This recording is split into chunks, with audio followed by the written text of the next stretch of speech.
attention, Charlie. T'es pas en état d'arrestation. Encore. T'as le droit de garder le silence, mais on aurait quelques questions pour toi. Et t'as le droit à la présence d'un parent. D'accord? Raconte-moi ta soirée avec Antoine.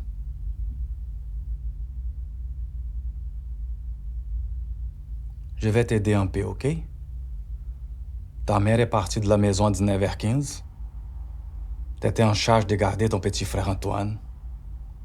Et 22h30, on l'a retrouvé dans cet état.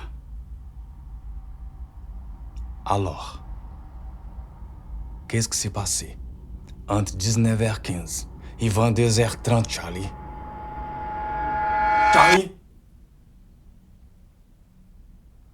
3h15, Charlie. Vous avez fait quoi?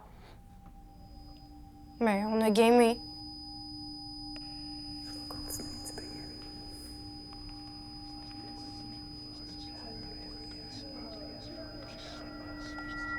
Bonjour Charlie. Je suis la lieutenant-détective Rébard. Est-ce que tout va bien pour toi? Ouais, ça va.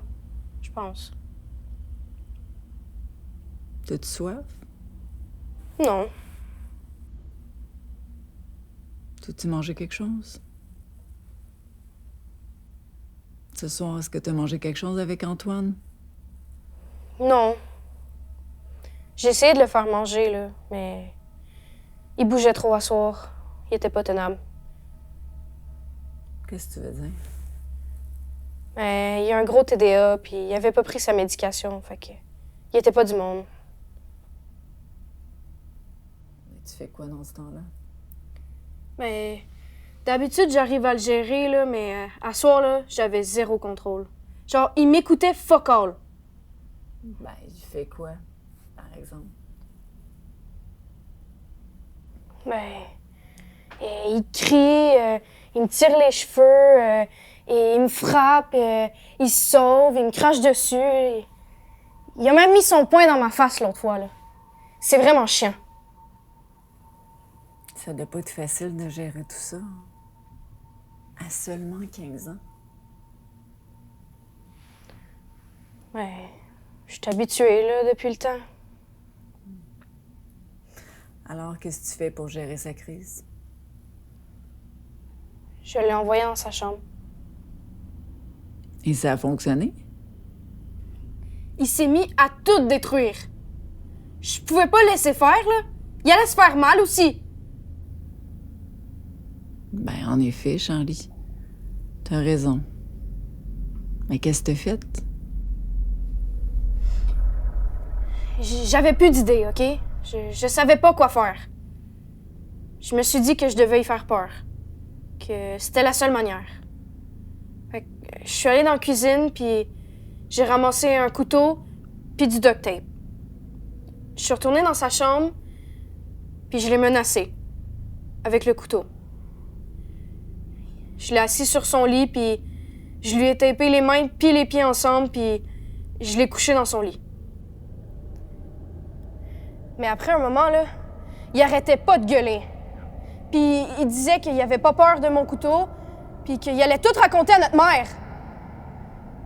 Fait que après un moment, je me suis tannée, puis je lui ai tapé la bouche aussi. Pour avoir la paix. Puis tu l'as laissé comme ça. Ouais.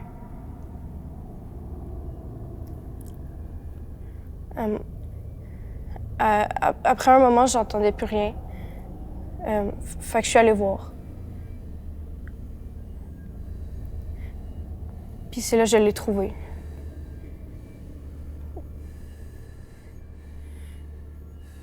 Son petit corps, il bougeait plus, là. Il respirait plus, là. J'avais oublié qu'il y avait un rhume, puis que son nez, il était bouché.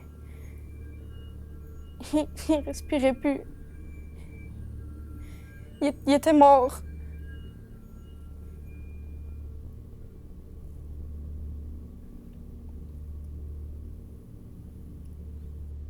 qu'est-ce que t'as fait à ce moment-là?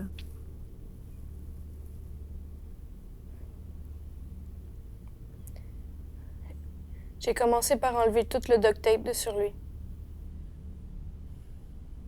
Puis tu l'as mis où, le duct tape? Dans la poubelle de la salle de bain. Je pense. Est-ce que tu as vérifié s'il y avait un pouls? Non. Non, mais il était bleu. Mais pourquoi t'as pas appelé le 911? Je le savais pas quoi faire, là. J'ai jamais voulu le tuer. C'était un accident! Non, Charlie! Tomber des escaliers, c'est un accident. T'as cogné l'orteil sur une porte, c'est un accident.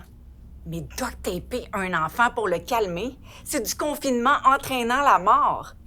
Mais j'ai jamais voulu ça! Ben, t'aurais dû y penser avant. Lève-toi.